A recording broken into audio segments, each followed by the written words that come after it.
Broadcasting from Ireland, featuring interviews with some of the biggest names in magic. Welcome to the Deceive Reality Podcast with your hosts, David Peace and Steve Spade. And we are live. Hi, everyone. Welcome back to the Deceive Reality Podcast. Thanks so much for everyone for being here. Really appreciate it. And thanks to Paul for joining us this week. Paul, how are you doing? You're very welcome. Very, very good. It's fairly early, so I'm still waking up, but hopefully I'll give you a good show. Yeah, we're sponsored by coffee, I think. Sponsored by coffee today, 100%. All the coffee. So we always start the podcast with like a similar question. So we start with you. How did this like obsession with magic and then more moving into mentalism kind of go for you? Yeah, I think obsession is the right word. I think anyone that gets into magic or mentalism, you start learning a few secrets and it just snowballs from there, doesn't it? It really does sort of bite, that bug does. So for me, I started off my life and academic training as a psychotherapist. I set up my own practice in a place called Bourneville in Birmingham, Bourneville is known for its Cadbury chocolate. It's the home of Cadbury. And they actually have a bar called Bourneville that I've seen all over the world. So just so people might be able to connect with that. So I set up my practice in Bourneville, lovely area. Did about 2 years worth of practice, all different types of therapy, including hypnotherapy. And a guy came to me. He was a magician. And he said, look, I don't want therapy. If you could teach me hypnosis, teach me how to hypnotize someone, that would be great. And I gave him my fee. And he said, yeah, I'm happy to pay that. And he set out learning hypnosis. And about 2 sessions in, I realized I hadn't really sort of asked him. I didn't know he was a magician at this point. I didn't really ask him anything. And I said, so what is it that you do? And he said, oh, I'm a magician. And in my mind, at that time, we're talking sort of back the year 2000, around there, I thought to myself, balloon animals, the bunny rabbit trick, the sliding dice bar, these are the things that came to my mind, like pulling flowers from your wrist kind of thing, all of that. Then, well, I won't say naff magic. I'm sure someone can rock it out there, but the stuff that I considered to be like quite naff and the stuff I'd seen, it was for kids. It wasn't for adults, all of that kind of stuff. So I just thought it doesn't fit. That idea doesn't fit with the kind of cool youngish guy that was sat there learning hypnosis from me. So I said, do you want to show me something? And really, I'm thinking, don't show me anything. But I'm thinking, do you want to show me something? So he decides to show me sort of a Triumph style effect with a slop shuffle. So, he mixes up the cards, apparently. I've selected one. He loses it in the deck. He messes the deck up, face down, all of that. And then he does this whole presentation about the cards rectifying, and there's one card going to be turned over in the middle, and that's going to be your card. And I'm thinking, this is like halfway through, I'm thinking this is way cooler than I gave credit for. And I caught myself sort of grinning, and I was like, whoa, what? No way, is this going to get out of town? So he spreads the card, clicks his fingers, spreads the cards, and of course all the cards are face up where they're all mixed, except for one card face down. And I remember looking over the cards and thinking, I can't see my card, your 4 of diamonds or whatever it was. I can't see it. And I was getting really excited. He turned it over and I was like, damn, that's insane. And I was like, what? How the hell did you do that? Well, he also then showed me, he said, I'll show you another one. I was like, yeah, come on, more. Work, monkey boy, work. Show me more. So he grabs out a deck of cards and he says, right, I'm going to turn one over this time and hide it. So he hides it and he said, I've hidden a card. I've put it back in this deck. One card's turned around. I'm going to try to influence you to think of that card. It does some kind of like mind stuff. What card is it? I say Queen of Spades or whatever it was. He removes the cards. He thumbs through. And of course, there's only one card face down. It's the Queen of Spades. And I was like, that is insane. I was like, you've got to teach me that. And of course, that's the ultra mental deck.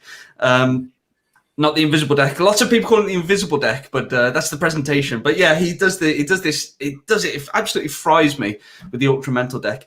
And I just said to him at that point, I was like, look, do you know what? Could you teach me some of this? And he said, yeah. So we struck up this agreement that he would teach me a bit of sort of card magic. I would teach him some hypnosis. And a few weeks go by, he bought me an ultra mental deck because he tried to show me the slop shuffle, the Triumph effect.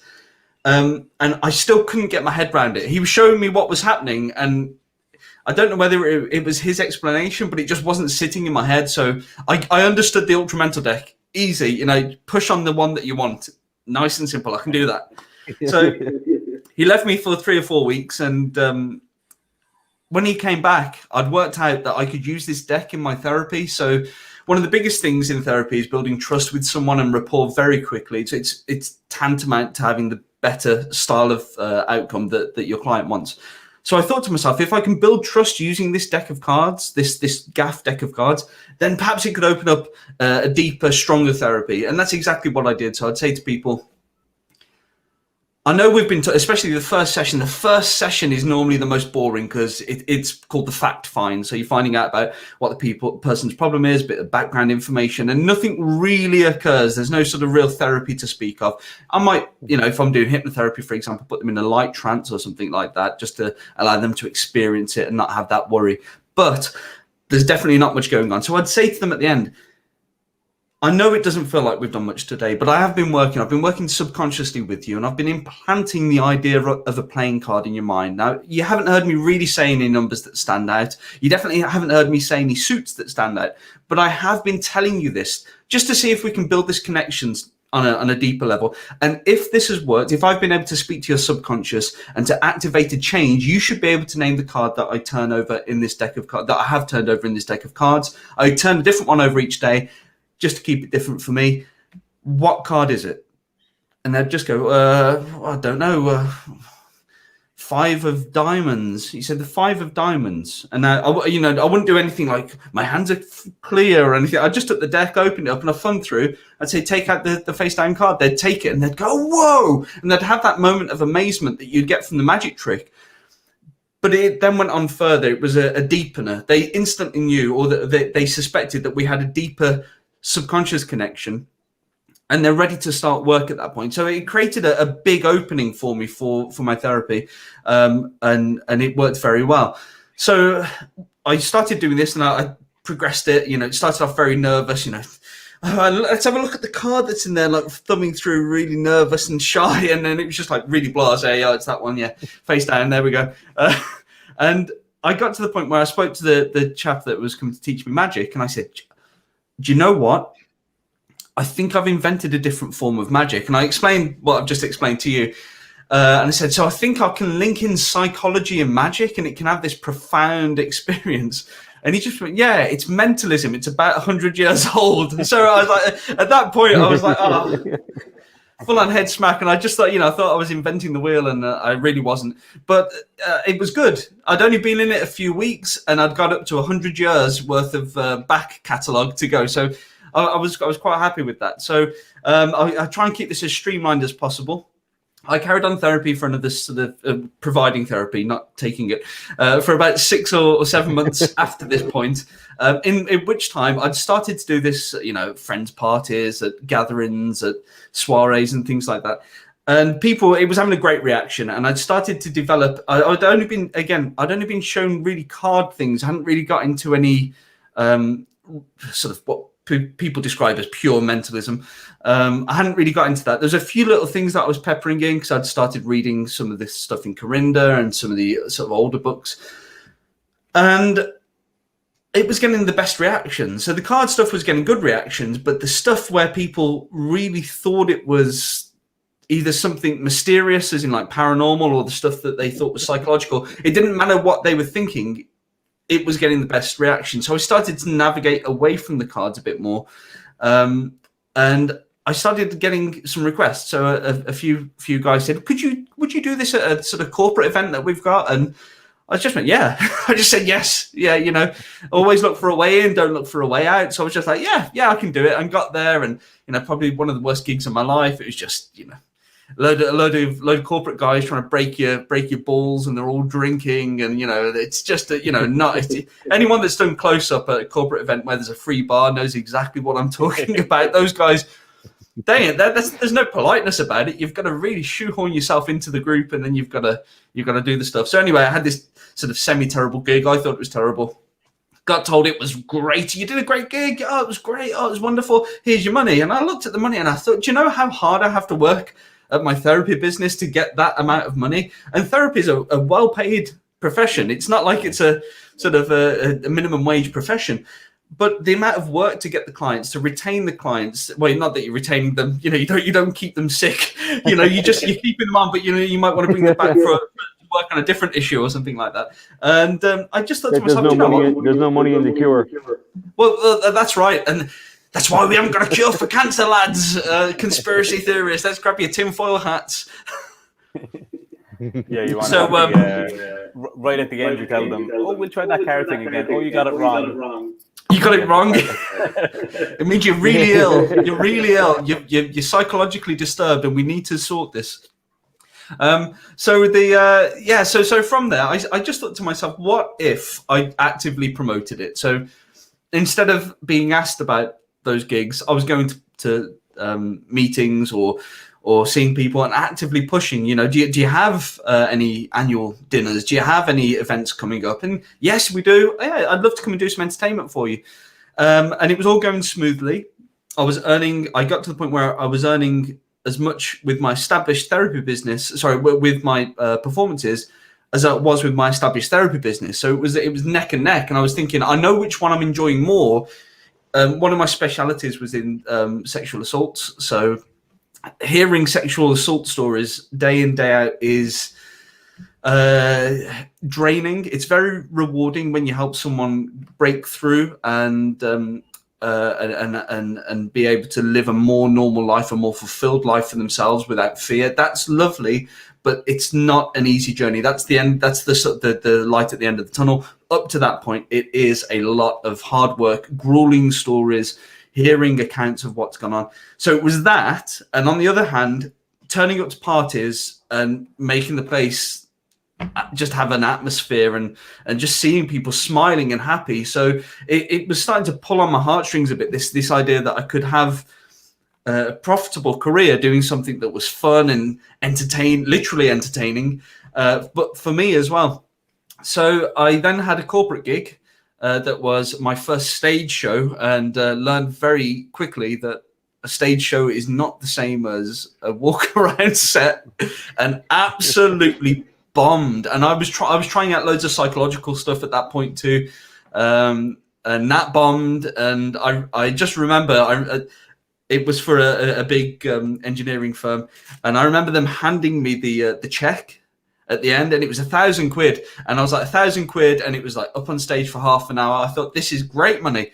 At the end, I felt like a fraud. I felt like I'd defrauded them out of £1,000, and I remember the guy backstage handing me the check. He had to sign off on it, and he handed it me, and he did the most telling thing. He said it was all right, but when he gave me the check, I tried to take it, and he didn't let go of the check, and he just kind of held it. And I was like, oh, and I felt it. I knew I'd done a terrible thing. At that point, I remember leaving. Yeah, it was brutal, absolutely brutal attack. I remember getting in my car and just thinking, this isn't as good and as fun as I thought it would be. But it just meant that I got speaking to, I'd made some connections at this point, joined a few magic societies, and I remember the guys saying, look, we'll take you under our wings, we'll tell you what's good, what's not good. And I developed my own stage show from there, and that worked, and that was great. But up until that point, it was like, ugh. So things progressed a bit more over the next couple of months. I ended up there was a lot of gigs back then. It shocks me at how fewer gigs there are these days. Obviously with COVID, this, nil pois to most people, but back then, I'm talking like if early 2000s, there was so much entertainment. Like live entertainment was such a big thing, and you just get gigs. You just be sat in there, your phone would ring, you get a gig, your phone would ring again, another gig, and it was just coming in. So I just at one point just thought, I'm gonna sell the practice. So I sold the therapy practice and thought, let's do it. Let's balls to the wall, and let's absolutely go for this thing. And I did, and it took off and it worked, and it progressed through to where I am today. My major business, for anyone that doesn't know or anyone that's not been bored by my long waffling stories before, these days I'm mainly a corporate and trade show entertainer, but I've done pretty much every kind of entertainment known to man. style of entertainment regarding mentalism that is known to man. Sort of walk around. I've done wedding fairs and weddings. I've done public appearances in carnivals and things like that. I've done lots of different ways of doing it, but the one for me that I enjoyed the most, mainly because it's most profitable, is trade show and corporate.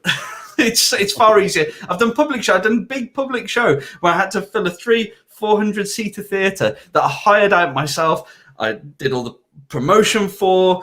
Getting bums on seats is a hard job. If you think it's easy to promote something, just put up a few posters, lads. If the seats will fill themselves. No. Like, do you know what? Comedians, your favourite comedian, whoever they are, they have a promotion team pushing. You know, your favourite actor, whoever they are, they have a promotion team constantly pushing and pounding and getting you on radio shows, getting you on appearances, articles in the newspaper, because they don't just fall in. Like, you've got like probably 10% of a core fan of like a good comedian that will just go, they're coming to town, I'm going to go see them. The rest of them, they love them, but they just need that push to get through. So I remember just working hard, I got to about 50% capacity and just thinking, I'm going to lose money on it. Unless there's a full audience here, I'm losing money on this. So I hired a promotions company, and they got the rest of the bums on the seats, but the money I would have made from that, I paid for the promotion company. So I thought to myself, this is a lot of hard work to get a public show going. This is why TV shows are great. You know, if you can ever get a TV special or something, you know, they promote your theatre show. But again, you still need the promotion behind it. But you go and do a corporate gig, the audience is already assembled. You don't have to drag anyone there. It's free. So, you know, they normally all turn up. They pay well. They pay really well. And the only downside is you have to learn to manage a corporate audience, which can be boisterous, can be a bit unruly, and at the same time, it can be the opposite. It can be that everyone there's prim and proper. The boss is watching, their manager's watching, and they don't want to get on stage and make a fool of themselves. Or what they think is going to happen is that they're going to make a fool of themselves. I try not to ridicule people too much when they're on stage, unless they do something really stupid or start messing with my stuff. Then they get 2 barrels worth. But yeah, so that's and trade shows. Sorry, go on. I was just thinking there actually with the when you're saying you left your clients full time. Did you have any funny reactions from like someone being like, "Oh my god, my like therapist is quitting to be a magician"? What have they been teaching me for this whole time? I didn't tell them. I slowly stopped taking on clients. So I had a couple of other guys working at my practice, and I sort of passed it on to those guys. So I'd say to them, "Do you know what? I can't cover that anymore. I'm really sorry. I'm no longer available. I'll pass you off." And I passed them off to each individual other therapist, and then slowly wound it up. It wasn't like one day I just went, "That's it, guys. I'm done. And ring you up. Yeah, I know you've got a problem. I know you're really struggling with your weight at the moment, but you know what? Screw you." Bang. No more sessions. Bang. So yeah, there was a magician. They're like, "Oh my god, he's had a mental breakdown." I'm gonna live my dream. Yeah. Are you happy? Cracked. He just sits there now he just sits there now in a top hat and a wand, and he just points at people randomly. I'm going to fulfill my dream. I'm going to fulfill my dream. You don't understand. I need to pull flowers out of my wrists. Like some demented florist Spider-Man. When you're doing the trade show stuff, how did that start? Was that just through the corporate gigs, and then someone was like, "Oh, we're doing a trade show"? Was that kind of like the progression to get those gigs? Yeah, so trade show is possibly one of my biggest asked about fields. It's one of the fields that I'm sort of one of the world leading mentalists in. There's some other great guys that are out there. I know you've had Mark Paul. I think you've had Mark Paul on the podcast. He's another one. Leora as well is another one. Some great guys over in the States as well. And there are so many people doing it. There's lots of magicians, not so many mentalists. And it can be difficult to get into. People find it quite a difficult entry. But you just got to knock on doors. Like when I first started out doing the trade show stuff, I'd done a few. I'd been doing stuff with corporate gigs, and then they'd say, "Do you know what? We've got a trade show. Could you come and stand on the stand, or could you just bring people in? You know, would you?" They'd say, "Show you a trick." And the other thing that I'll also say is that it's between early doors, when I started moving away from the sort of standalone standard magic, I also started to move away from playing cards. I had a few instances where companies were hiring me as an alternative to a magician. They'd seen that this guy was there doing this weird mind stuff. They can't always tell you what it is. They always does stuff with your brain or something, like I'm going to give them a lobotomy or something. I don't know what they say. They say weird stuff. I've been called all sorts. So they'd say that and they'd book you and they go, oh, great, we've got this guy in. We've had a magician 3 years in a row. We do need something different, but it kind of fits the same style. You're going to walk around the tables and stuff. So it works out for them. They don't have to do much of a change as far as their logistics are concerned. And I'd turn up, and then I remember doing I did an invisible deck style presentation, and I also did a few of the card-based ones. And I remember this lady coming over, and she put a hand on my shoulder. She was the booker. I turned around, and she said, "Can I just have a word with you?" So yeah, went to the side. I thought, this doesn't sound good. This doesn't smell like a good conversation about to start. And it came about that she said, "Well, we have had a magician 3 years in a row. I didn't think you were a magician. Can you do more of the stuff not to do?" I just said, "Yeah, I won't do any more cards that evening." Oh, my screen has gone blank. I think I'm back. Shazam! Yeah, it's we're back. I don't know what happened there. Yeah, I think we lost connection. So yeah, basically, she tapped me on the shoulder and said, "Please stop using cards. We've had a magician here 3 years in a row." And I just I just started doing stuff that wasn't cards. Then I had enough stuff with me. I had enough material to be doing non-playing card mentalism, and I just carried on doing it. And I had another incident where that happened. So. And quite frankly, the only reason why I would use playing cards at that time was that's how I got into it. It's just sort of this thing that I'd known, I'd learned. So I was just bringing it in. It was just like, well, that's the method that I came in with. That's the only way to do it. And I slowly realized that there are so many more methods for mentalism that you can use that don't involve a single playing card. And you just you get a better reaction. Not that you can be a magician that does mentalism. You can be whatever you want, guys. Don't let anyone ever tell you. I have people say, "Yeah, you're a purist and you want the purist." I don't care what anyone else does. I only care about what I do. I only care about what I'm doing in the world. And what I'm doing is just not a magician. I'm not associated with magic for the reasons I've just mentioned. And it does me well. It does me well not to be associated as a quote unquote magician. Obviously.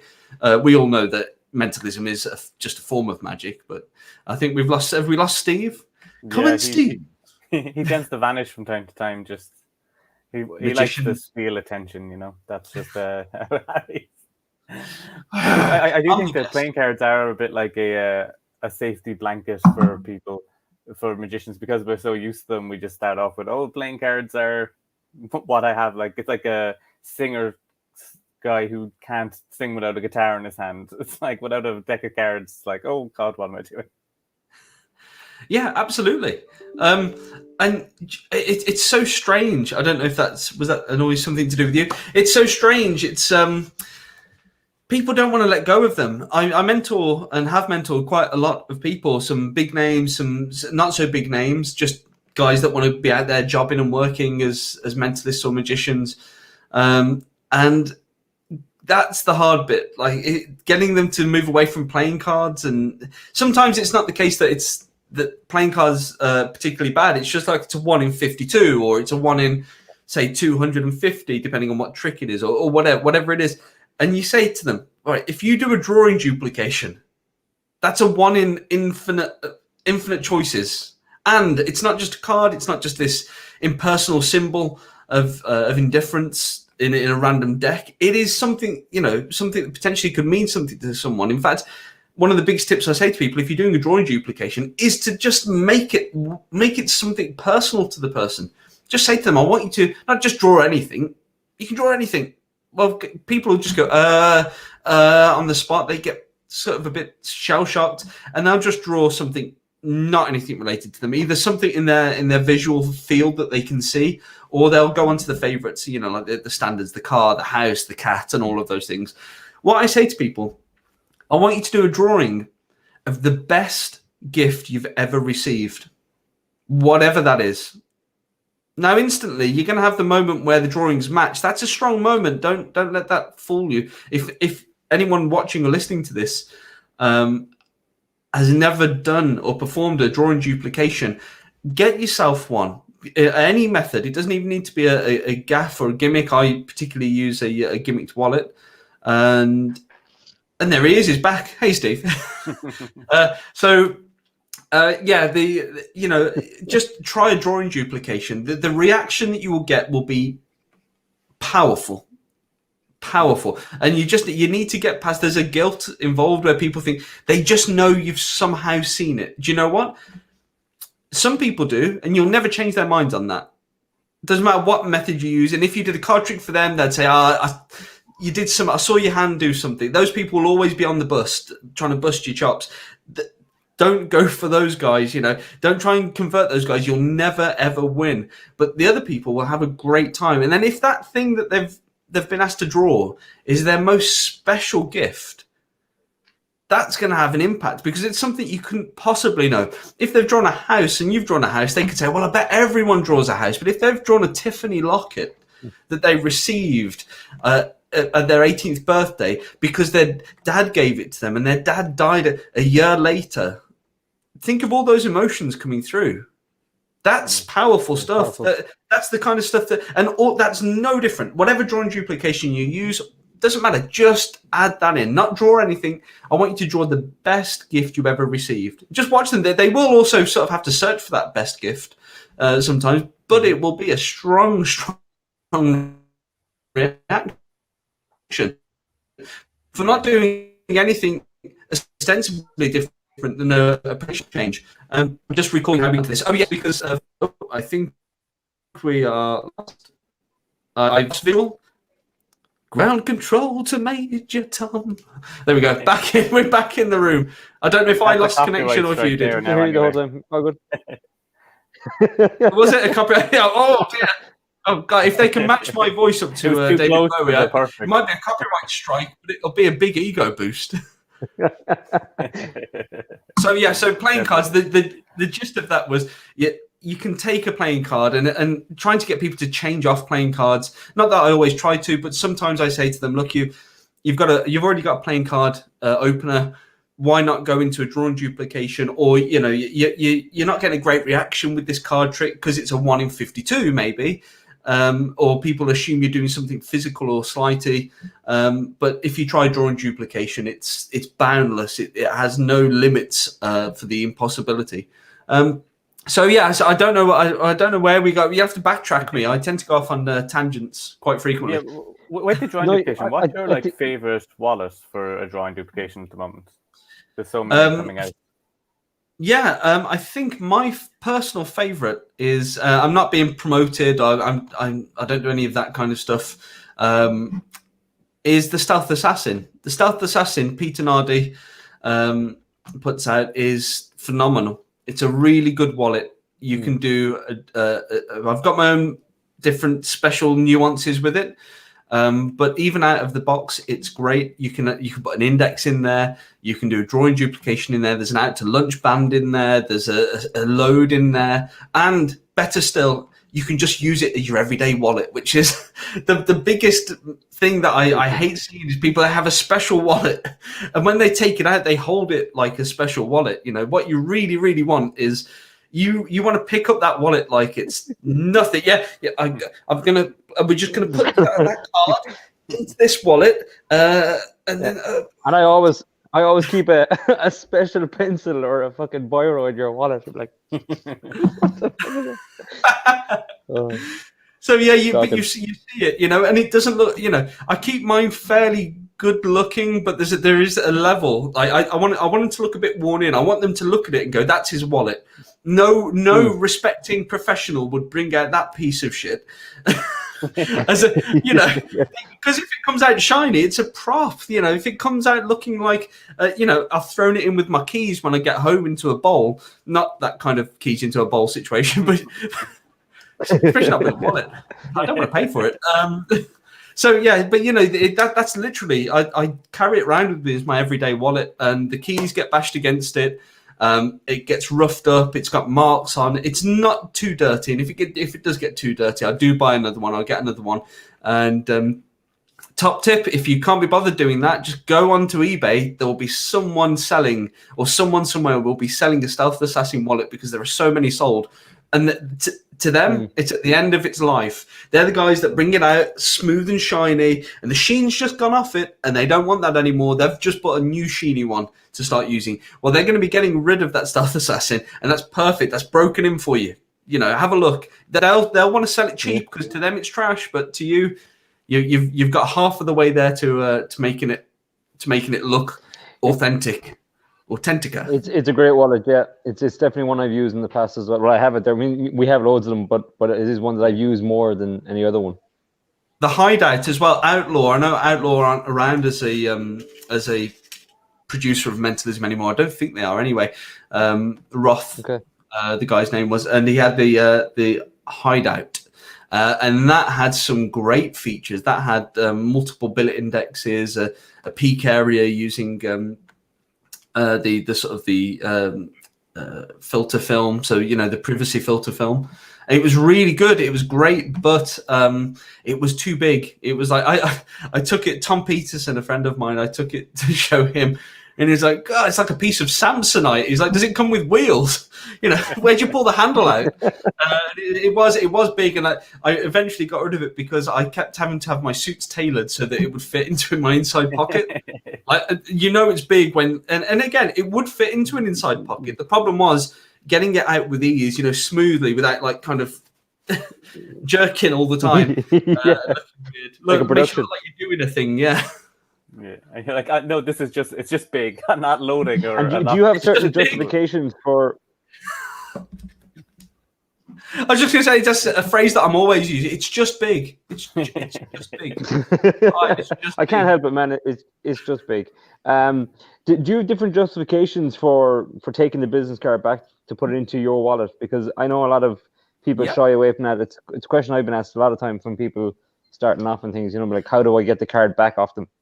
The first thing that you need to do is get rid of your guilt. Like, magician guilt is real, right? Mm-hmm. You whatever trick you're doing, and if you're listening to this and you think I'm not comfortable doing that, I own a wallet, but it's in my drawer and I never use it. It's in the drawer of mystical things that I purchased and regretted almost instantly. Get it out of there, because there is a trick that you do. All tricks have compromise, all of them. That's why it's a trick. If you're doing it for real, great. Speak to Banachek at the JREF. I don't know if he's doing that anymore, but there's money out. Someone somewhere will throw lots of money at you if you're doing it legit, but you're not. There's always compromise. There's a trick that one of you, if you're watching this and you're struggling with wallets, there is a trick that you do that you're completely comfortable with. You feel comfortable surrounded by people, or you know where to stand so that your bad angles. You're so comfortable with it. Yet that trick still has a compromise, that you still do that trick. The same with a wallet. The wallet's compromise is that something has to go into the wallet, and then you're gonna have a little look-see-loo at that, and then reproduce it. But you gotta act like you haven't just looked at it. And this is where the acting comes. You got to get rid of that guilt first of all, and you then just first of all, I take a business card from the wallet. So a blank business card comes from the wallet. That card then goes back in the wallet, so it's got a use. People are seeing cards coming to and from it.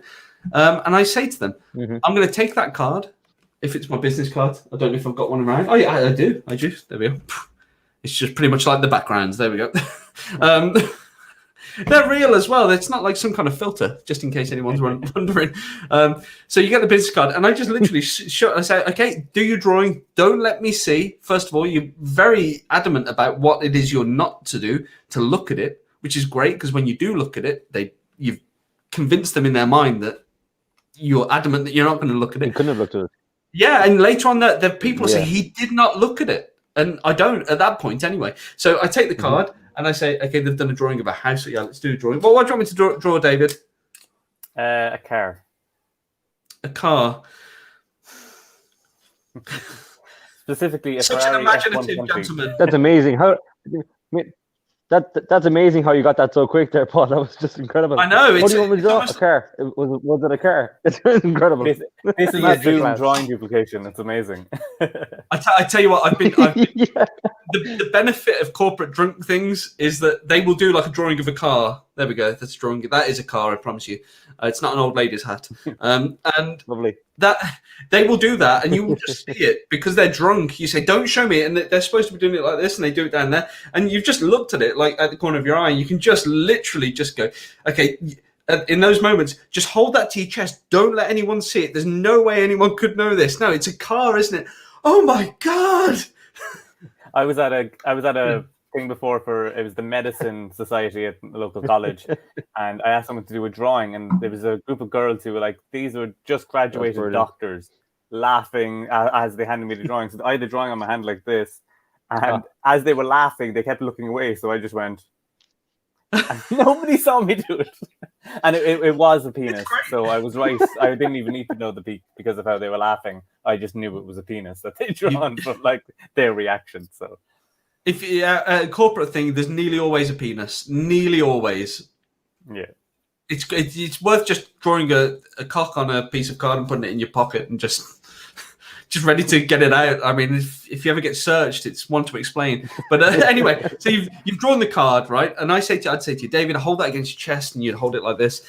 I say, I'm going to take it, but don't let me see. And we're just going to put it in the wallet, and then I shove it straight in the wallet. I close the wallet, and then I give the wallet straight to them.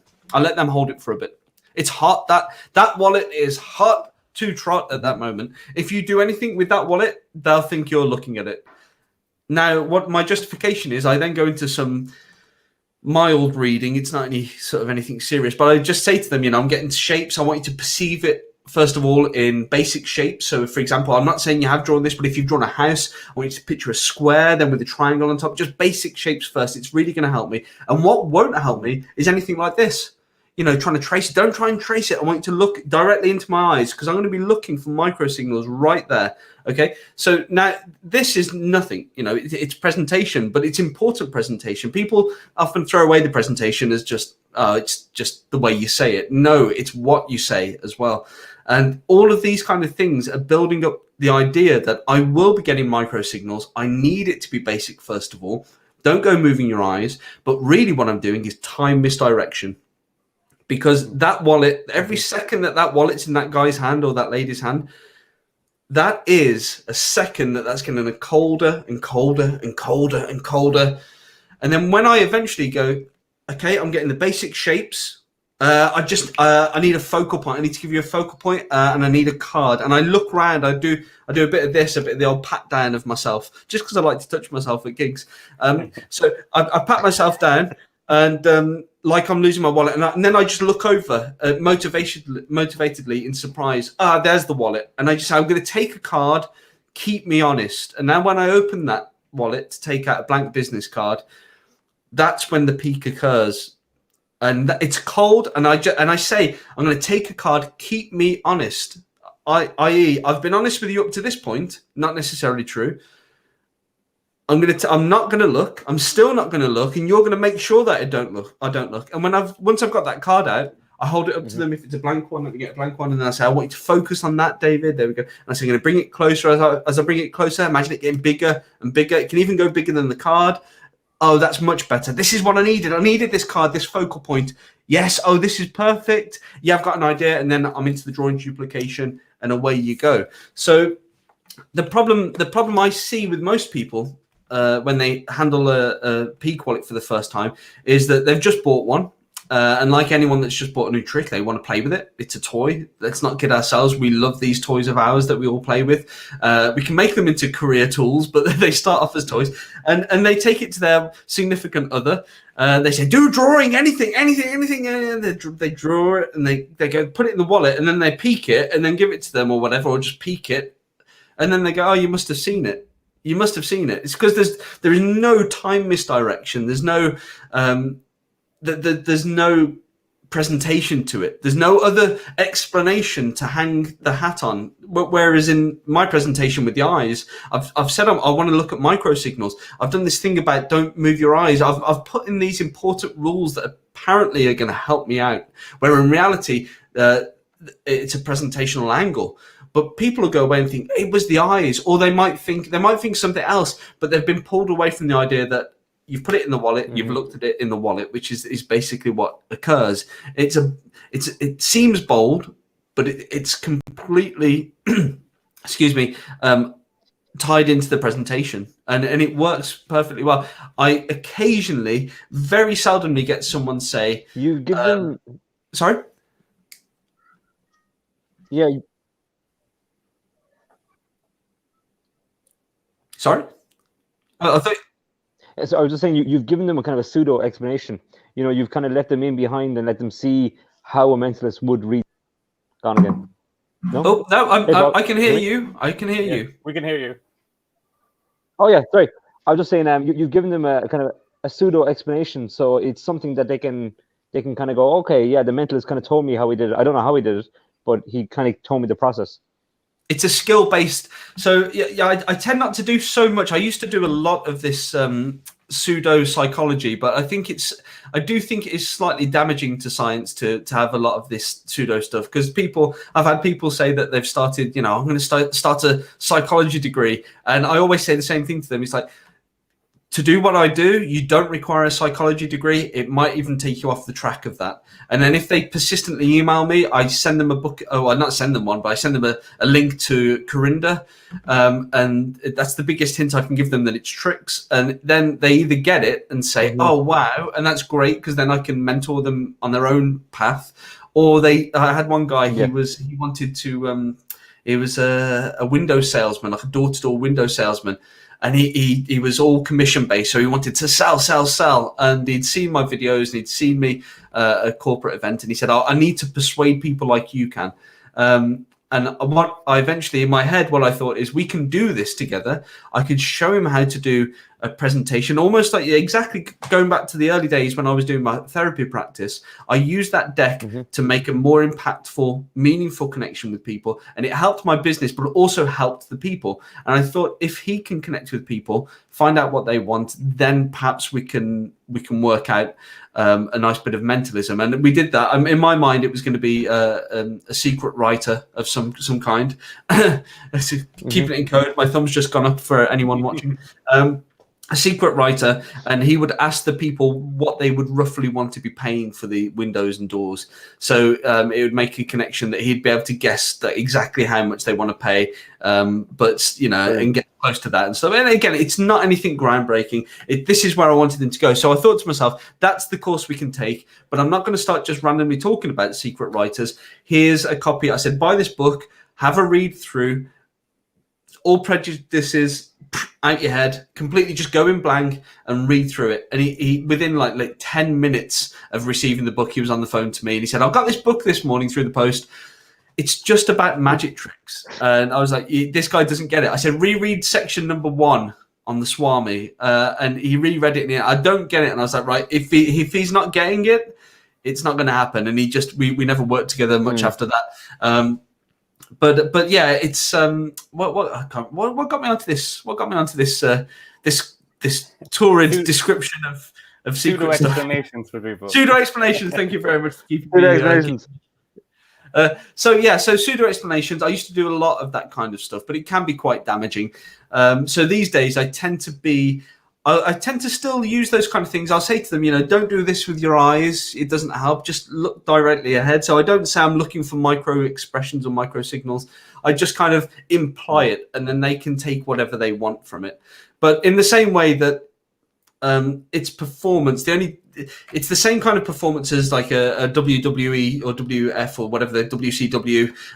When they get pandas in the ring to fight each other, that's the WWF, isn't it? Different kind of WWF. But that's theatre,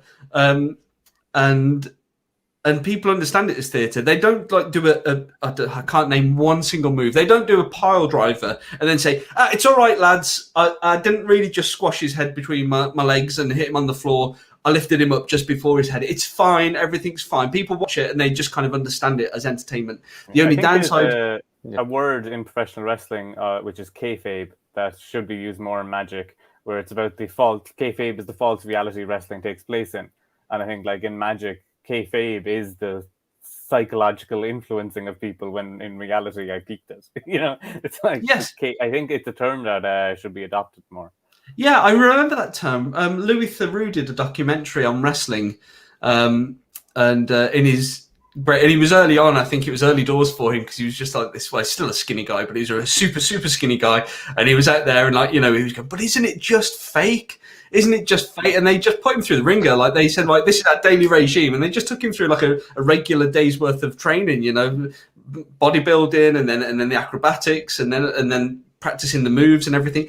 And he just got this massive respect for it. And, I think that's what's missing sometimes is that you have to realize that people do understand to a certain degree that you're not really doing this. There's some rub somewhere. They just don't know what the rub is. The downside with psychology, with using psychology as a premise, if you use it too overtly, is that they completely forget that they're watching entertainment. They kind of go, oh, so this is psychological in nature, and if I learn some psychology, maybe I can do this. So I always do try and steer them off course with that. Yeah. But yeah, pseudo explanations. Yeah, for some things, it's theatre. At the end of the day, we're theatre lovers, even though we don't necessarily think of ourselves in that way.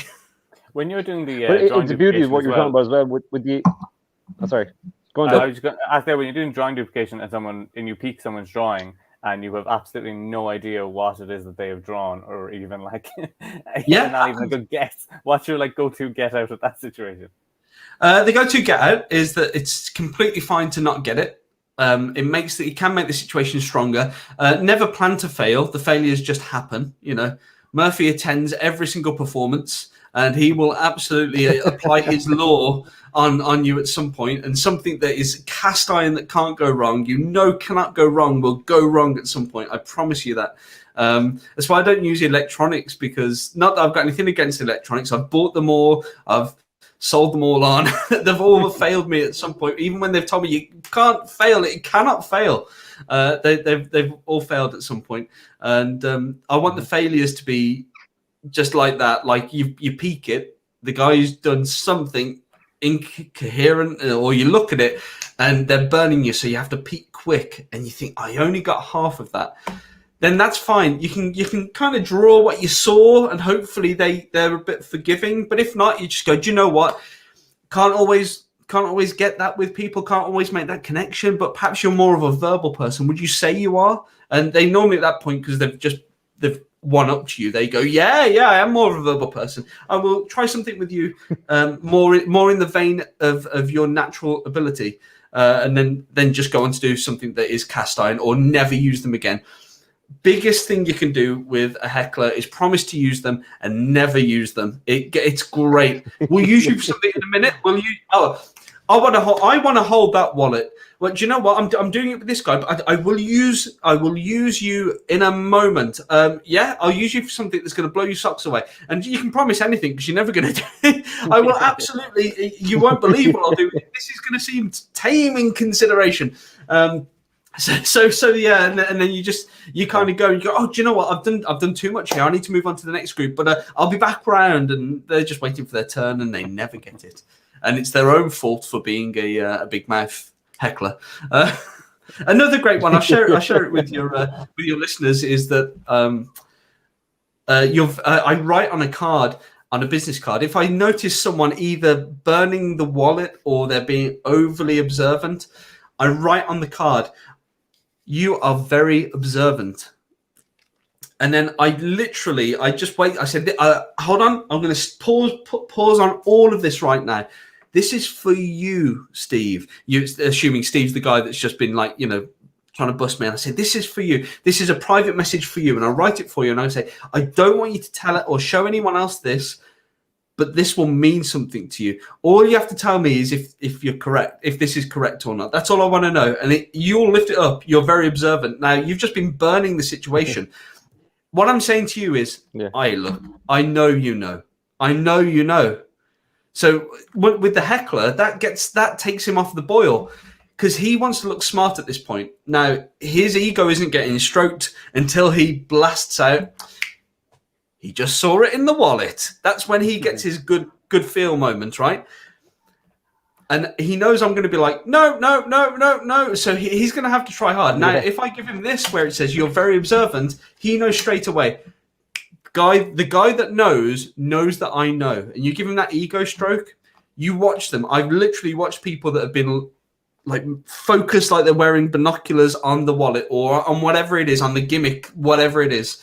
And you can work with any trick. And then you write that and you give it to them and you say, you don't show anyone. That's for you. That's for you. And they go, and then you just you can physically see them like relax. And all of a sudden they're enjoying the entertainment because you've taken care of the method. You've said, yeah, that method you've got in your head as to how this is done. Yep, that's how it's done. Whereas if they do show this later, you're very observant. What does that mean to anyone else? He's going to be like, oh yeah, it's because I knew how he was doing it. And they'll be like, really? Yeah. It doesn't say that. It just says you're very observant. So you don't give anything away, but it handles the heckler very well. So there's a little freebie to take away from listeners. It's nice as well because you're not having like a confrontation with them, or anything like that. I mean, I've had people just like randomly. I was at a corporate event for this elderly gentleman, definitely in his late 70s, 80s, and he just turned to me and he went, the double lift. And I was just like, what the fuck? I was like, what do you say to that? I was like, yeah. And I was like, yeah, I think that's the thing with the double-sided sticky tape. That's literally what I said to him. And everyone went, what? Just awkwardness his awkwardness was fantastic. He was just like, oh, yes, absolutely. And I was, he just a very well-to-do kind of a gentleman or whatever. And it was just such a random thing, the double lift. I was just like, okay. You should have said, there's 2 lifts here at the hotel. That's nice. That's okay. Settle down now so we can get you a blanket for your legs if they're cold. Yeah, exactly. There'll be someone to pick you up shortly, sir. Sometimes you're going to get busted at some point. With wallets as well, David Burglass shared a lovely phrase. I hope he doesn't mind me sharing this. If someone wanted to inspect something like a wallet, he'd say, show me the wallet. He'd give them the wallet. And just before he'd let go, he'd say, yes, could you tell us all exactly what it is that you're looking for? Because they don't have a clue. They just want to look at the wallet. They haven't formulated any thoughts. Yeah. So because they can't really say too much. And once they look confused, he lets the wallet go so that when they do look, they just they just give it a cursory glance and hopefully don't spot your secret. Another thing that I used to do, it's just something I don't do anymore being a married man because it looks a bit weird in my wallet, is I got the idea that if you, in your secret section, if you were to double-sided sticky tape a condom to the secret section, when it gets opened up and people see a condom, they kind of like go, oh, because it's something private, it's something that you're not really supposed to be, so it's just impolite, really. So the only downside was that it bulked the wallet out ridiculously. So what my top tip is to, if you're into this and you're not going to get into trouble from your significant other for carrying a condom around, hope springs eternal in the human chest. So you peel off the wrapper very carefully and you just keep the front or the back of the packet, and that's what you stick in, and then it's paper thin. People don't stick around long enough to see it's just the wrapper.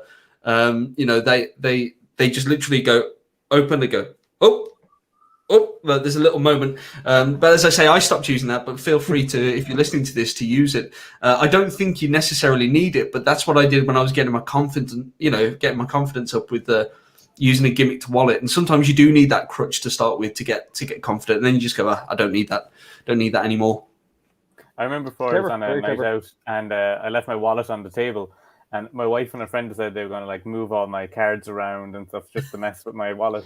And when I came back, I didn't know they'd done anything. And I did Colossal Killer because I had it set up in my wallet. And they had moved my bank cards and stuff.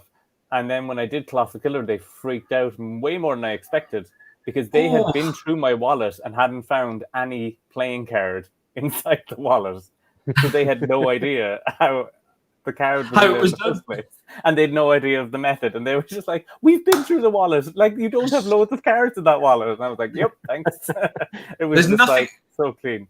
There's nothing like fooling a loved one. Like my wife, I've had mentalists come round and they show her things, and she goes, "Oh, she just knows the methods. She knows so many methods. It's not untrue." Sometimes I ask her if I'm writing a book. I say, "What was that? Who originated this method or whatever?" And then she'll go, "Oh, yeah, that's so and so, isn't it?" You'll be like, "What the hell's going on here?"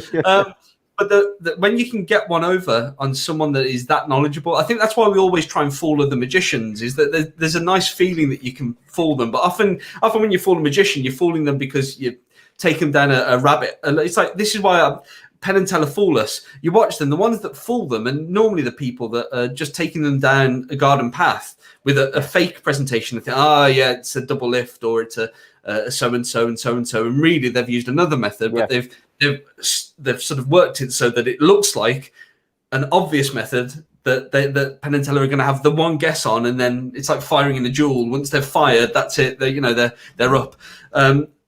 So there is that nice feeling when you fool a magician, and when I fool my wife, I feel that feeling. And the one that gets her, she still doesn't know the secret of, is the book put out. I think is it Ian Moran's book, the baby book. It's do you know that one? Yeah, where you've got my wife doesn't know the secret to that, and I tout that out at anytime I have friends and family around. I leave that on the coffee table, and I just watch her, because I know she's going to bring it up, because she's my wife. She'll say, "Oh, Paul, do that thing with that book," and because she's there watching. How's he doing that? Like, she thought it was mirrors for a long time. She thought I could somehow see. She was convinced it was the riffling through. She thought it was like, she's had so many methods and not one of them's correct. And it's wonderful. And it's a lovely feeling. That's brilliant. I forgot how we got into fooling significant others. But we have the part. It's funny. Yeah, go on. No, I was just going to say, sorry, about with the Penn and Teller thing. You're fooling them with their knowledge at that point. You know what I mean? You're using their knowledge against them. Because the garden path thing, you are bringing them down. They're like, "Oh, it has to be this," and then at the end, it's an index. It's not an index. Boom, fooled. Give me my trophy. I'm going fucking home. It's as correct as that. And it's for the most part as well. It's full Teller, isn't it? It's not Teller's like an encyclopedic. Yeah. He's like my wife. Him and my wife would get together and have a right good conversation about the history of magic. I tell you. Tell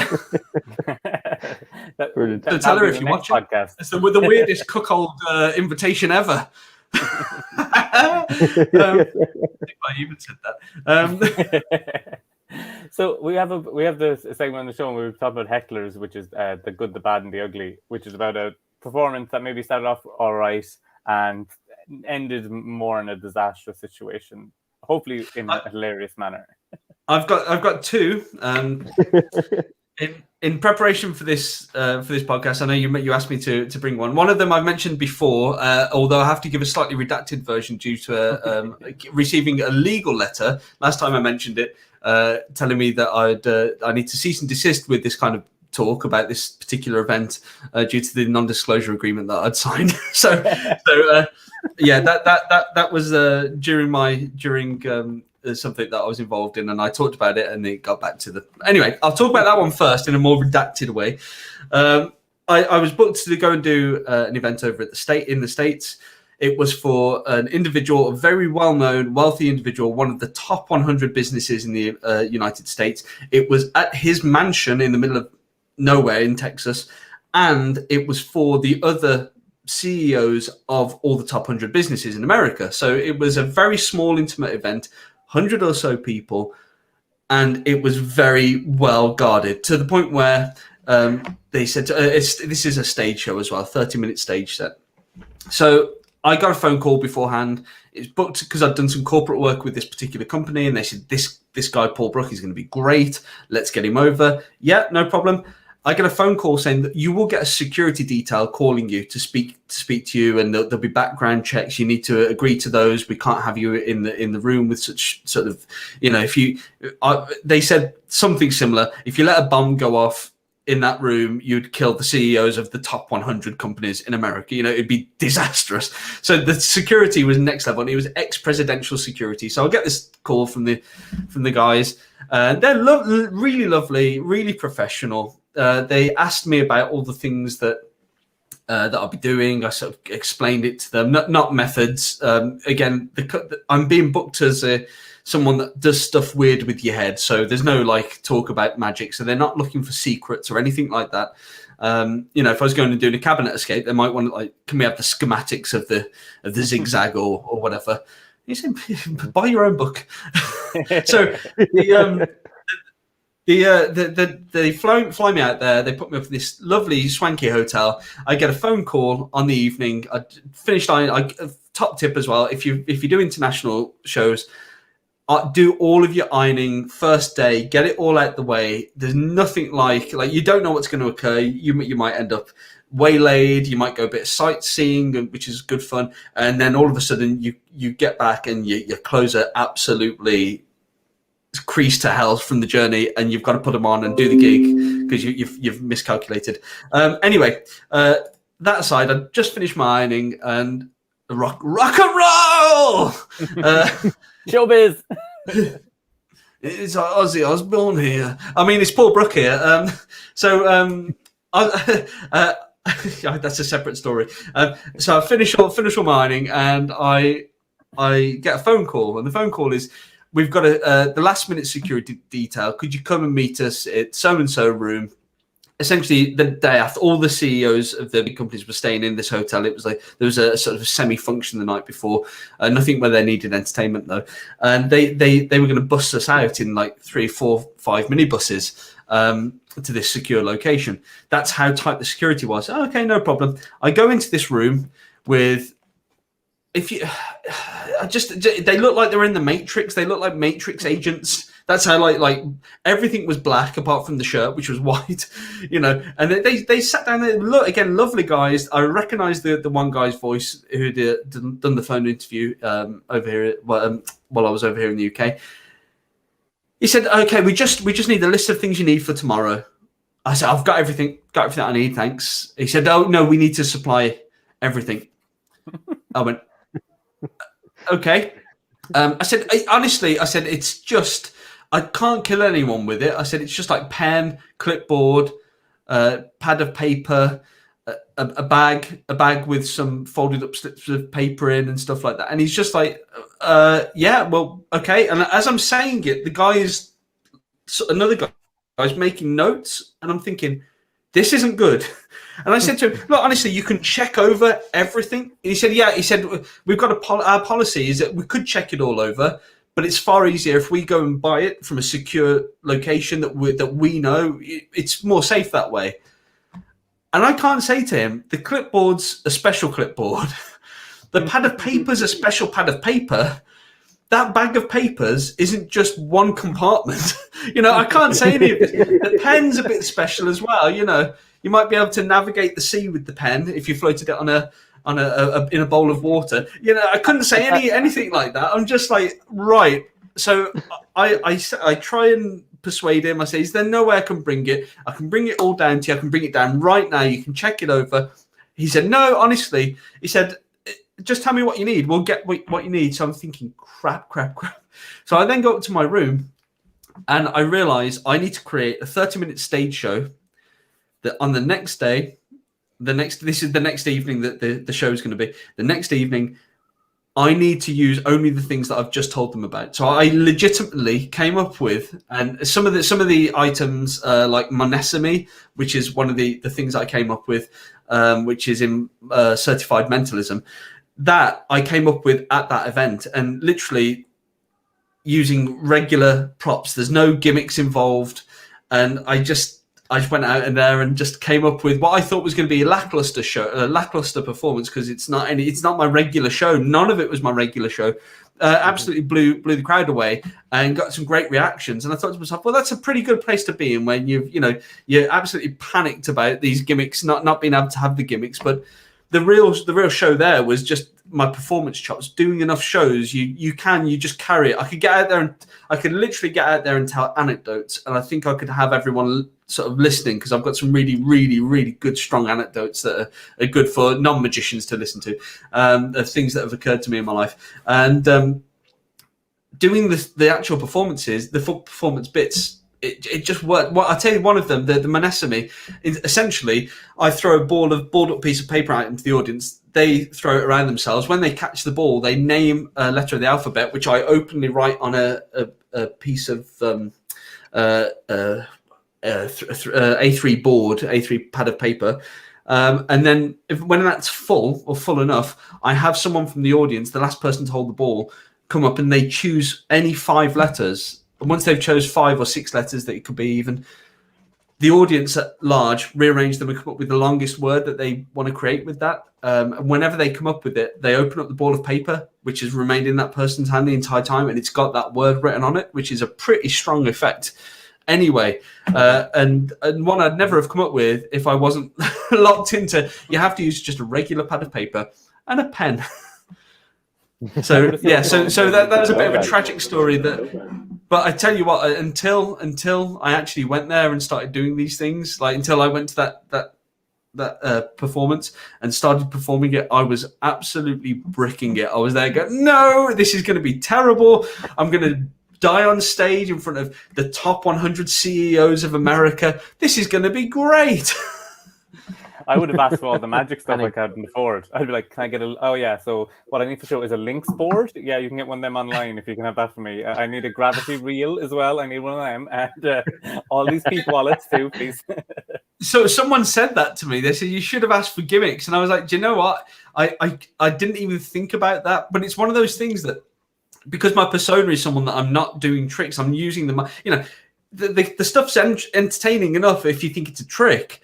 But when you think it's actually happening, it's somehow tied into the psychology of someone's mind. That makes it like 10 times more enjoyable to watch. So I could have done, but you can't trust those Secret Service. And you've got, and that's the cool thing though. You've got Secret Service guys going, yeah, he just asked for pens and paper. We don't know how the fuck he did it.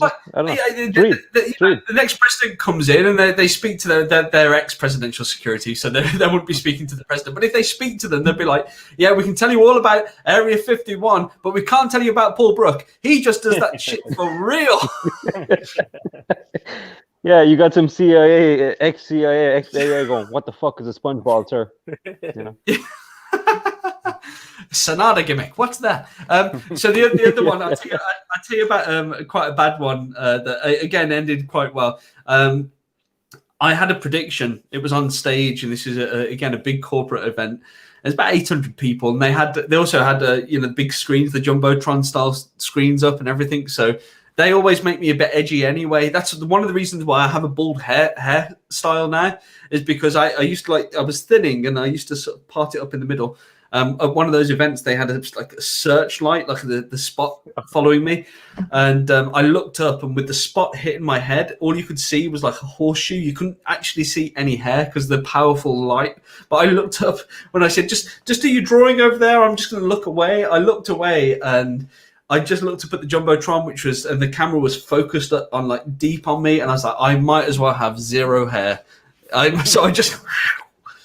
Best decision I ever made. I can wear hats now, like a woolly hat in the winter, take jumpers off without messing up my hair. It's great. But yeah, there's this jumbotron on, and they make me nervous because obviously if the camera points at the wrong thing at the wrong time, it's just full on exposure. There's no two ways about it because it's like they're massive, magnified. And I was using Paul Stockman's not Impossible Envelope. Is it called the Impossible Envelope, isn't it? Yeah. Do you know the one I mean? Yeah, it's like Impossible or something, maybe. Do you know that? No, I don't think it was that. I think it was just Impossible Envelope.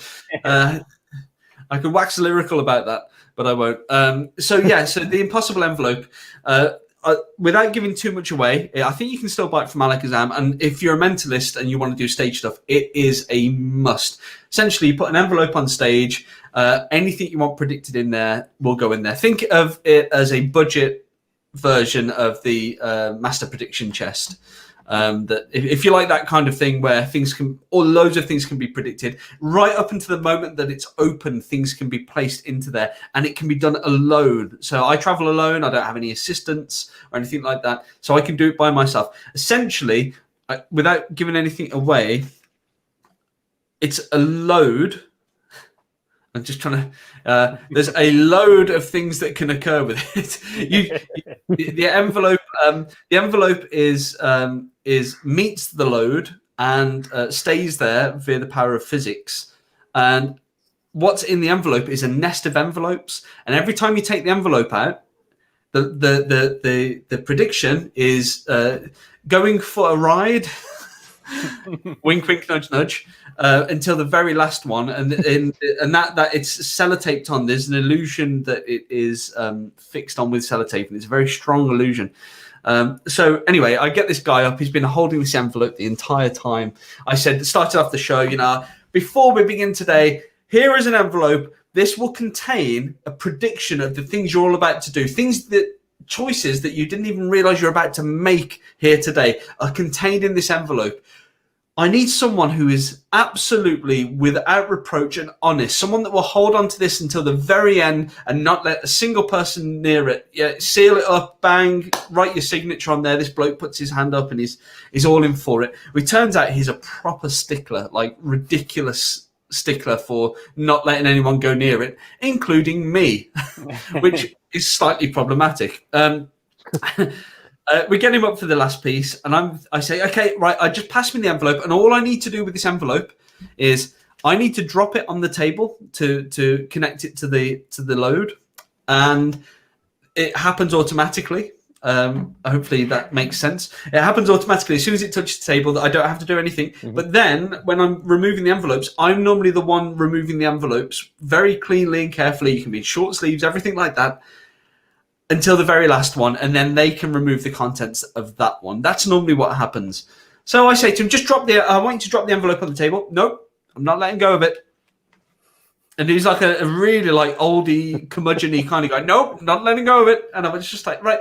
I said, please just let go of it for a moment. Just put it on the table. No, not gonna do it. You told me not to let it out of my hands. I said that. I'm not letting it out. I'm like, oh my gosh. This guy is clearly on the spectrum somewhere of autism, because he has taken my don't let it out your hands so literally that it is bang, not letting go of this, holding on to it. His knuckles were white. That's how tight he was holding on to this. So I say to him, all I need him to do is put it on the table. So I say to him, okay, how about this? I'm going to go and stand over the edge of the stage, and you're going to place it onto the table. And the table's only big enough for the envelope, so you can't miss. And there's a sort of black arts principle going on as well. So he can't see the load. I know he can't see the load, but I know if it goes on the table, it will make connection. So I go and stand over the side, and I ham it up a bit. I have some guy hold me one arm, another guy hold me another arm. So I'm just held out at the side of the stage, making it. If it's not going to plan, you've got to make a bit of a theatre about it. I said, look, I'm being held by these guys, and nothing I can do. I can't even run over if I want to run over. Just drop that down. And then I'm thinking, there's no reason for him to be dropping that. That's a surreptitious moment. Just put the envelope down, pick it back, and I'm like, I've put the spotlight properly on this envelope going down, and then I look up at the Jumbotron, and it's focused in. It's starting to zoom in on the table. So I'm like, just drop it, drop that down, drop it down, just drop it down. Honestly, just drop it down. He drops it down just as the Jumbotron's getting to the point where it might start to see the black art principle in action. I'm like, no, and the envelope goes down. I stop sweating a little, and I'm like, okay, I need a reason for this guy to have put this envelope down, and I have big fat zero. He needs to go down out of necessity, but there is no motivation. There's no scripting for this. And I just say to him, right, now, what I want you to do is dry those hands off. Dry them off completely. Rub them on your trousers. They're probably sweaty. He went, no, they're not. I went, oh, well, often people get a bit nervous. Perhaps they do. I said, could you just pick up the envelope again? And he's now picking it up. Now, bearing in mind, he's stood at the envelope. He's dropped it down. I need him to pick it up and not flip it round, because if he flips it round, the game's over. So I say to him, I want you to pick it up where you are and stay facing that table, because you're going to put the empty envelopes back on that table. Can you do that? Yes. Great. I'm still being held by these two guys, each side of the stage, I'm pinned down, I'm in chains, like some kind of thing from Conan the Barbarian. Get down. So I'm there, that's a different movie. crush your enemies. That's the better one. Use that one. Take 2. I'm being held down. I'm just like, this could go completely wrong. This is the finale for my show, and it's in my head. I'm sweating. It's coming off me. And I say, stay facing the table. You're going to remove an envelope. Inside there's going to be in the outer envelope. Throw it down on the table. You need that table. So now he's at least facing the correct orientation to not expose the back. And I'm thinking, he's going to have to take this to its conclusion. There's 5 envelopes he's going to have to pull out. Each time the load is riding on the back. If he pulls too tight, that load is disengaging. And that's going to be weird. There's not going to be any final prediction, and it might be seen tumbling to the ground. So I'm thinking worst case scenario. If that happens and it falls out, I can say it's fallen out. Pick it up, open it up. I'm being held at the side of the stage. He gets down to the penultimate envelope, and I'm just thinking, still be there, because I can't see at any point that this envelope, this load is still there. And he eventually pulls it out, the last one, drop it down. And I say, now on the back of that envelope, there is a taped envelope with instructions. And what it is that inside the envelope, there's an instruction. It says, read what's written in the final envelope taped to the back of this one. And then you turn it round and then you take out the prediction. Normally at that point, I'm holding the load so that there is no movement and the tape is across it. Hopefully this is still making sense, even though I'm trying to talk in a coded way. He then turns it around. I say he reads the message, and he turns it around. I'm thinking he has to do all of this because he's so such a stickler at this point. Well, he takes it out and he turns it around and he goes, "Oh, I've ripped your sellotape." So I'm like, great. He thinks he's done it. He's not there going, "This isn't connected." He thinks he's ripped the sellotape, and I just go, oh, that's not very nice. Well, it doesn't matter anyway, as long as you know that you've ripped it. And he went, I've ripped it. I went, well, no one's been near it. You've had it this entire time. No, take out what's inside. I'm thinking, yeah, he takes out the prediction. Of course, it matches everything. And the guys let me go. And it ended up being quite a strong performance because of that, and especially with the theatre of me being sort of held down by 2 guys at the side of the stage. And it all happening up there. But again, it was just getting his blocking right so that he was not turning around at any point. Because it could have been so easy for him to just turn around and game was up. It could have been so easy for him to pull too hard and the prediction fall and hit the table or fall off and there'd be no prediction. So much could have gone wrong. And I tell you what, I've never been so nervous. It was a big crowd. Well, I probably have been as nervous, but there's one of the top moments where I was legitimately thinking, this is the end of my show and it's about to fail. They pay me a wedge of money now and it's about to fail. And there's just not a good feeling there. It's just like, everyone was expecting that. And for that one as well, it's a big build up towards this final prediction. Like every time I finished an effect, I'd be like, there's no way you could have known that. There's no way anyone could have known that outcome. Is there? And then I'd point down. Yeah, go on. I was going to say, don't dare steal this patter, anyone, but you can. It's good patter. I'd go, there's no way I could know. And then I'd point down at the envelope, the guy holding the envelope, and I go, is there? And so it was a constant build-up of this envelope. So, to end it with, nothing, it was really going to be an anticlimax. So yeah, hopefully the two horrible stories are good enough. It's good for the cringeworthiness. I've got tons. It's a good I've got tons. It's a good lesson for thinking on your feet, though, Paul. You know what I mean? It's you had to play it up, and you had to make it big. Like you said, you don't want to highlight the gimmick, but in this case, you had to highlight the table because that's organically what happened. Yes, yeah. There was no other way to do it. That envelope had to go on the table. I had to create a reason on the spot. Drying your hands, it's the most terrible excuse. But at least he walked away, and people knew he had dry hands. He doesn't suffer from hyperhidrosis. He doesn't get sweaty hands, this gentleman. So at least he got the benefit of that. The other thing that I would say is if you're doing a stage show, just not any kind of performance, but definitely stage shows, 2 is 1 and 1 is none. If you need a secret writer, 2 is 1, 1 is none. Like if you take 1 on, good luck. I guarantee you at some point you will need to. and I know someone that had 2, and 2 wasn't enough. So I always carry 2 of any item that I need that's gimmicked or special in any way, shape, or form, and the 3rd goes in my case as well. 2 on my body, 1 in the case. Absolutely. Which is exactly how I like to place my victims. That's something you learn from experience as well, because it's like I always have a peak wallet on stage. Even though I don't use a peak wallet in any trick on stage, I always have it there just in case I miss something or go for something like that. Which always, definitely. Always, it was Mark Spellman. I think you had on. I think he might have been in your last podcast. I think Mark. I remember being with Mark. We were out in the middle of nowhere in the countryside, and he was about to do a gig, and we met up. He's not too far from where I lived, and we had a lovely meal. And we walked back to his car, and he put his jacket. He's just wearing civilian clothing, wasn't wearing his suit or anything. And he put his jacket, his coat, into the boot of the car, and he had a bit of a drive, like 15-minute drive or something. And I looked down, and it was a walk-around set that he was doing. And I looked down, and I saw a big case. I went, "Oh, that's a big case for a walk-around." And he said, "That's my stage case." He said, "I always take my stage case when I do a walk-around show." So because you never know, someone doesn't turn up. I think he's got a story from memory, something to do with Willie Thorne, the snooker player, not turning up, or who's snowed in or something like that. And he was like he was going to do a keynote speech or a speech, telling a story about his life as a famous snooker player.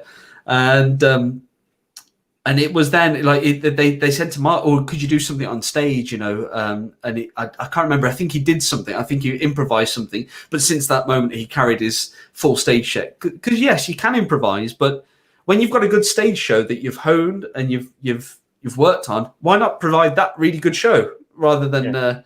And I have 10 minutes. I always have 10 minutes. If you're doing a stage show, I have a 10-minute stage show, a 20-minute stage show, a 30-minute stage show. The most I'll ever do is 45, but I don't push for that. And they're all modular.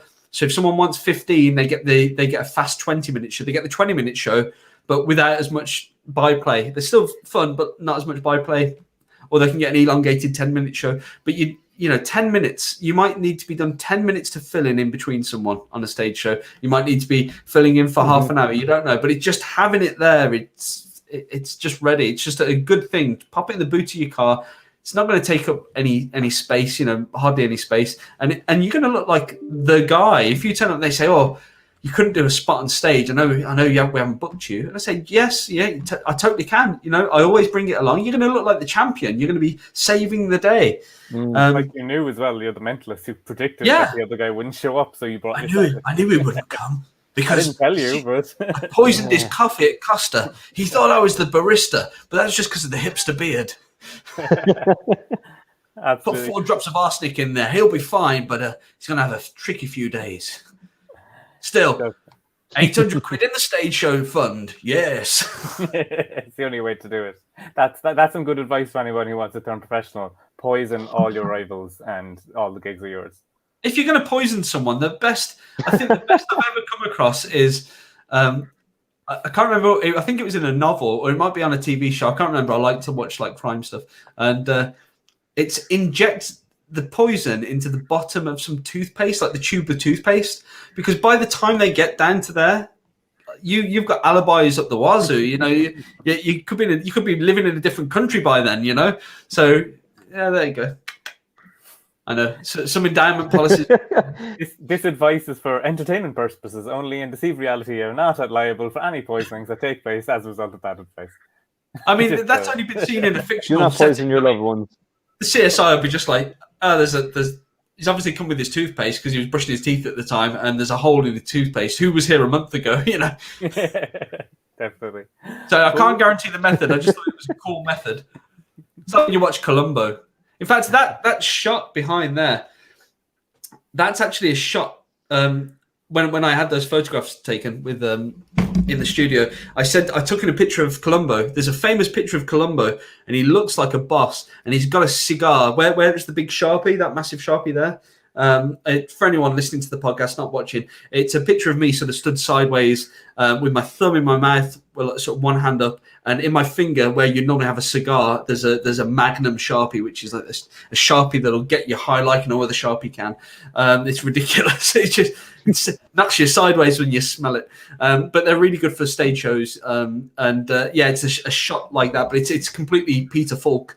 That's not. So we sort of re-envisaged that cigar shot with a Sharpie, and it's a nice strong image. You know, you want a nice strong image when people are looking at your stuff. You don't want to be the same. You know, there's a lot. It goes through waves in mentalism. You know, there was a wave with the looking through the hand, kind of hand really close to the camera lens, and like looking through the palm. There was that. There was the sort of the fingers on the temples wave at one point, where every amateur mentalist or magician doing a bit of mentalism had like fingers on the waves, and you know, we're all guilty of doing it. It's just if you can find something, you know. I love Columbo, and I was like, that's great. To me, that's like a little tribute to Peter Falk. Every time I see it, I think of Peter Falk. I don't see myself. I see him there. That's why my one eye is wobbly on that picture. No, it's not true. He had a glass eye. Now, here's an interesting thing. Here's something for you to ponder. So Peter Falk was the actor that played Columbo. Now, Peter Falk had a glass eye in one of his eyes. That's normally where you keep them. And he was acting, playing Lieutenant Columbo.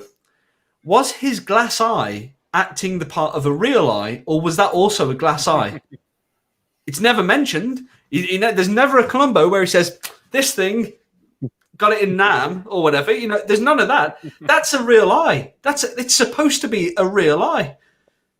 His glass eye is acting the part of a real eye, and it's still around somewhere. I don't know where it is. It's still around. It didn't win any awards, which is like it didn't win any awards. Yeah, it did too good. The only glass eye to win an Oscar. I went to Budapest a couple of years back, just prior to lockdown, and there is a statue of Peter Falk, as Lieutenant Columbo, doing his pose, that, you know, just one more question pose, and he's got his little beagle dog or whatever it is next to him, and I thought, that's amazing. Took pictures of it, did the whole touristy thing, took some selfies with it, touched it inappropriately. No, I didn't do that, I thought, wow. Peter Falk, I know. I'm pretty sure he's of sort of Eastern European descent, and I thought to myself, he must have come from this area. He must have come from here, right? No, the only connection is that it's on something like Falk Street or something like that in the city, and one of the mayors 10 years ago went, let's put a tourist thing there, Peter Falk. No connection to the place, not whatsoever. Get your head around that. That's taxpayers' money. I mean, I did go and look at it, to be fair, so it might work. But I mean, yeah, I didn't go there specifically just to see the Peter Falk statue. We just need a Brook Street somewhere now, and we'll get a statue of Paul Brook. I've got a story about that as well. There's two Paul Brook roads in the world. There's one in Bridge North, which is in the West Midlands, which is my home county, and one in Minneapolis or somewhere like that.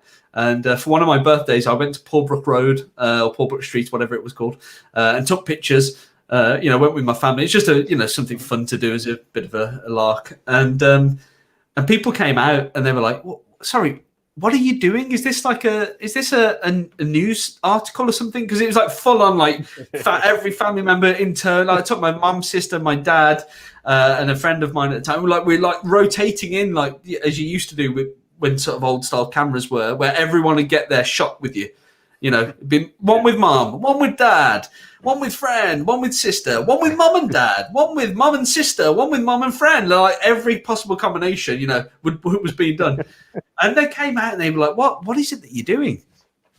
And my dad just turned, in one of the proudest moments I ever saw my dad, he just went, his name's Paul Brook.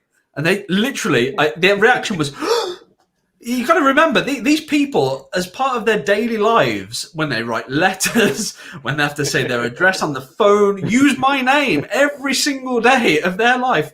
And they were just like, no way.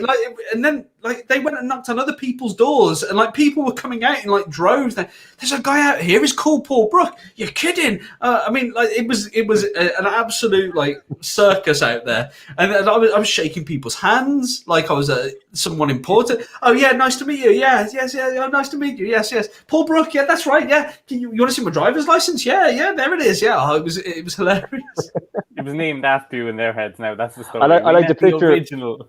I couldn't find the reason why it was called Paul Brook at all. Like I didn't buy it. Someone I put the photograph up many years ago on Facebook, and I scanned it in, put it up, and someone said, "It's amazing the things that you can buy." And I was like, I didn't buy this. I haven't like gone to like a housing development and said, "Look, that next road." I'm sure you can lobby to have things like that done, but I certainly hadn't done it. And I just need to go to the one in Minneapolis or wherever it is in the world. I think it was Minneapolis. That's something for people. I love the idea of you standing on the street corner with your giant Sharpie in your mouth, just signing people, signing babies, signing people, all people. Whatever. Signing. When you say signing people, you mean like literally signing the people. Yeah, 100%. Give me that little. You're welcome. That's what you're right. yeah. You're welcome for living on my street. You're welcome. yeah. Now get out, everyone. This is an eviction. Get it. But yeah, we're just coming up in the hour and a half there. So if you want, we just come up in the hour and a half there. So we should start wrapping it up. So we don't take up everyone's day listening. But for people who want to catch up with you, where's the best place to find you online? And, the best place. Anything you want to promote? Yeah, well, not necessarily promote, but my website, heknows.co.uk, HEKNOWS.co.uk, that's .co.uk. That's the place where you can find all of my mentalism. It's my personal shop, so it's only my mentalism there. When you get there, you'll see a lot of stuff. I've written over sort of 30 books, I think it is right now, on the subject of mentalism and mentalism theory and all kinds of stuff. So there's a lot of stuff there. People sometimes think it's a general shop, but it's not. It's just my stuff. On there, you'll find a whole list of free stuff that you can download. Some really good ones actually, and some that you can use over Zoom. I've released one a month or so ago. I've been doing sort of stuff from my notebooks and putting it out for free during COVID just to help people, basically. There's a lot of people, a lot of entertainers out there that I don't know if you've lost me. No, you're still there. My video feed has dropped. There we go. There's a lot of entertainers during COVID who have not fared so well. I know some big guys that have had to go and sort of just take up a part-time shift in a supermarket and things like that, just to keep the lights on and food in the family's bellies. Nothing wrong with that whatsoever. But you know, when you've got a passion and you can't afford then to buy stuff, it's a bit sad. You know, it's a bit unfortunate that you love mentalism for argument's sake, and you can't afford any because you've got all that money's going towards family, but you still have that yearning. So I wanted to do something for the community, and I released loads of. I think I've done at the point of recording this about 4.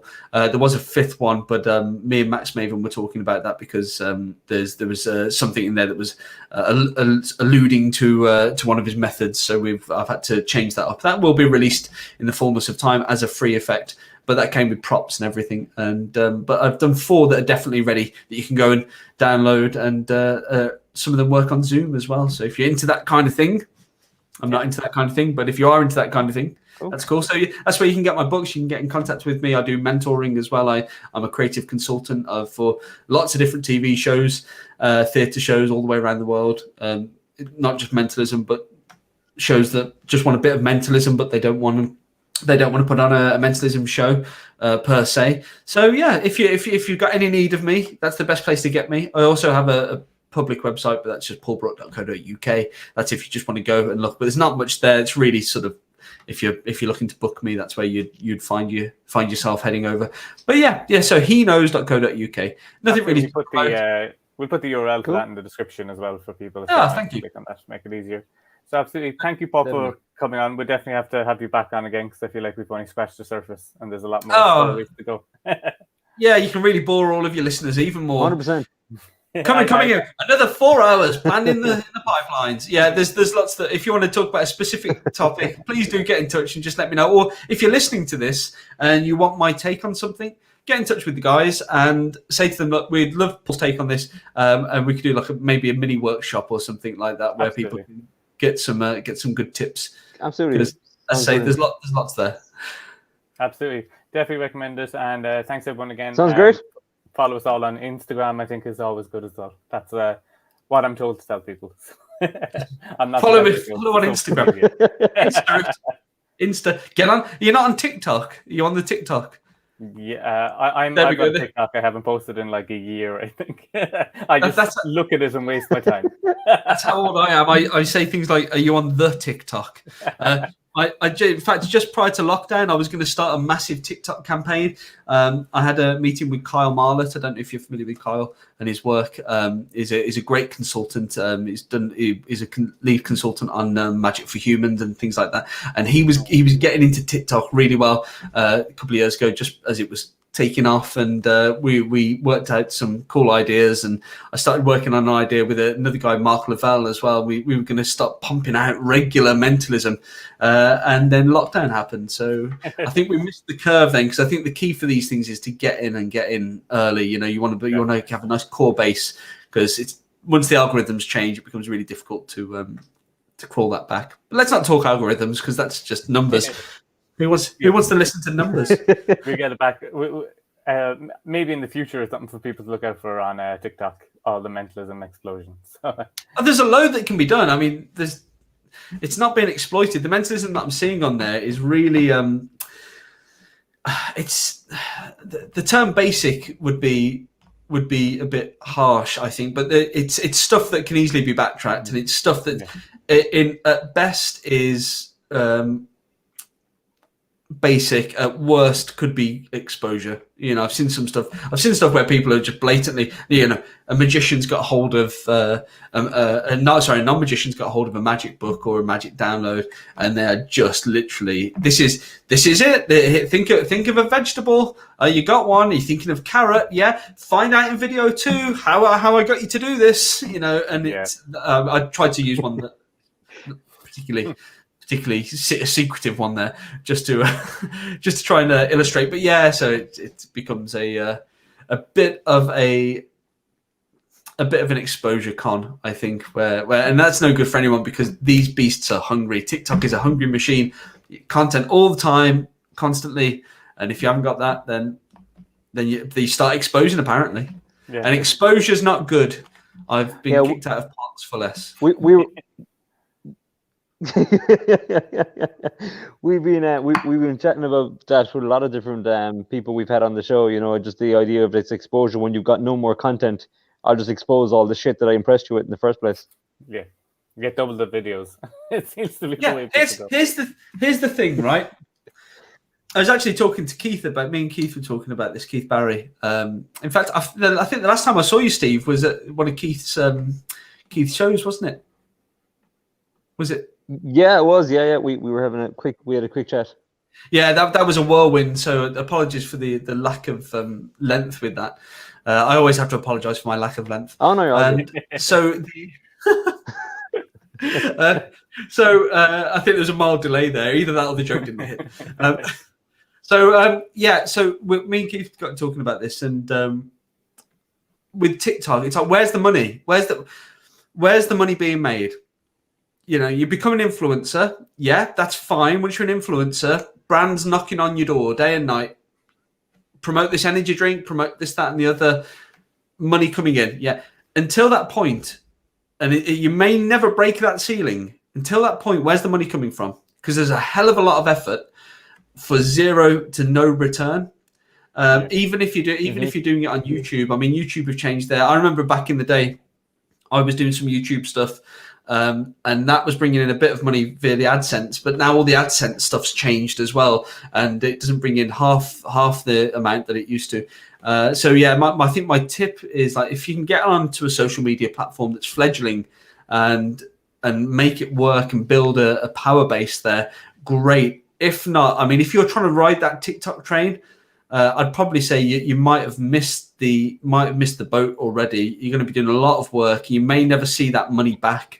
that you invest, or the time you might not see money for the time that you invest. It becomes quite a difficult thing. I'm not saying it can't be done. Of course, there's exceptions to any rule. There'll be a guy that jumps on tomorrow, starts it, and he becomes the next sort of magic success or whatever. But if it's a chance game, try not to go for it. It's like singing. Everyone can have a good voice, but not every good singer becomes known. Becomes a celebrity. Yeah. There's some great singers out there. So that's it. I don't want to be. That's ended on a bit of a downer. Woo, guys! Let's bring it up. Let's bring this energy. Perform in real life. That's how you become successful.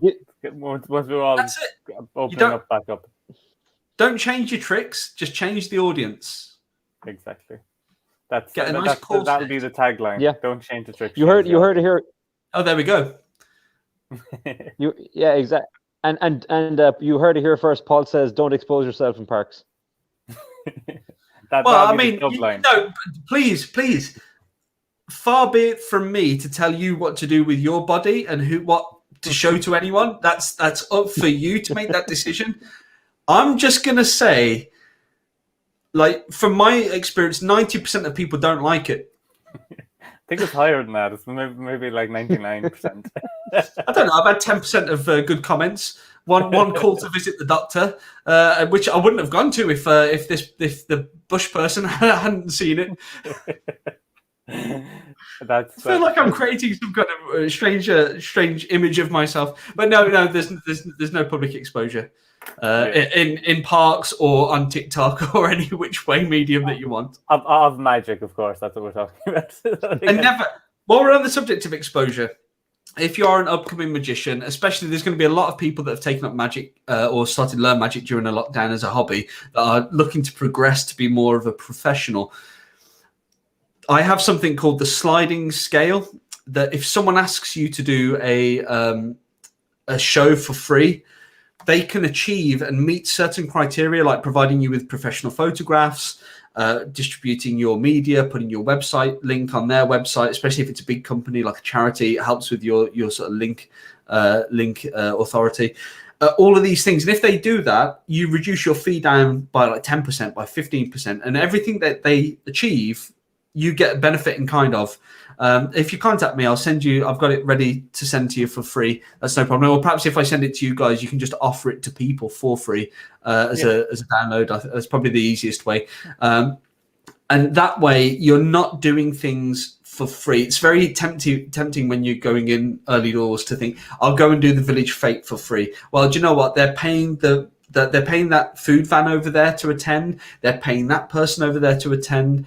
They're paying people to attend. So don't give it away for free. You're providing a service and you should be remunerated, whether that be in currency or whether that be in kind with photographs. And trust me, when you're first starting off, photographs and things like that by a professional photographer without watermarks for free, that's worth its weight in gold. But don't ever do it for exposure. Exposure does two things. It either gets you in trouble with the police, as we've been insinuating, or it kills you if you're on a mountain. So don't ever accept exposure. You'll have people telling you all the time, this is going to be great for you. I'll get you more work. Do you know what? I can count. Well, I can't on the early days. I can count on one hand the amount of people that actually gave me more work after I gave them for something for free, because they devalue what you have. They don't value it as something that they've had to pay for. Even if you make them pay 50 quid, they've had to give 50 quid to you. They'll treat you well. They'll treat you better. It's better than doing it for free. But yeah, I'll remind me and I'll send that link over to the sliding scale, because it will help you out. It help a lot of fledgling performers out there. Absolutely, definitely. And that's what we need. We need more of that. We've got too many people bitch fighting with each other and competition. There's no competition out there, guys. You've just got people that are in the same market as you. You don't have florists having gang warfares with each other or anything like that. It's the magic community has got this weird thing where you can't work with each other. Do you know what? I've got so many gigs from being open and friendly with the people in my area that are doing similar things to me, because if they can't do a gig, they can suggest me because I'm doing something similar, and likewise I suggest them. And it works out quite easily. Just let's all just look out for each other. There's no competition. There's only one Paul Brook, and sometimes they hire Paul Brook because they want Paul Brook. That's what they're hiring. They don't want a mentalist. They just want Paul Brooks. They like the way that I do things. The same way that they'll hire you guys. They like the way you do things. And sometimes you're not available, and then you can pass some work to a friend. It's way nicer to do it that way. Way nicer rather than having this competition style mentality. It doesn't benefit anyone at all. That's a much happier note to end on than don't get. Yeah, there we go. Exposing ourselves. Much happier. So thanks again, everyone, for watching. Thanks again, Paul. I will see you all again in a couple of weeks.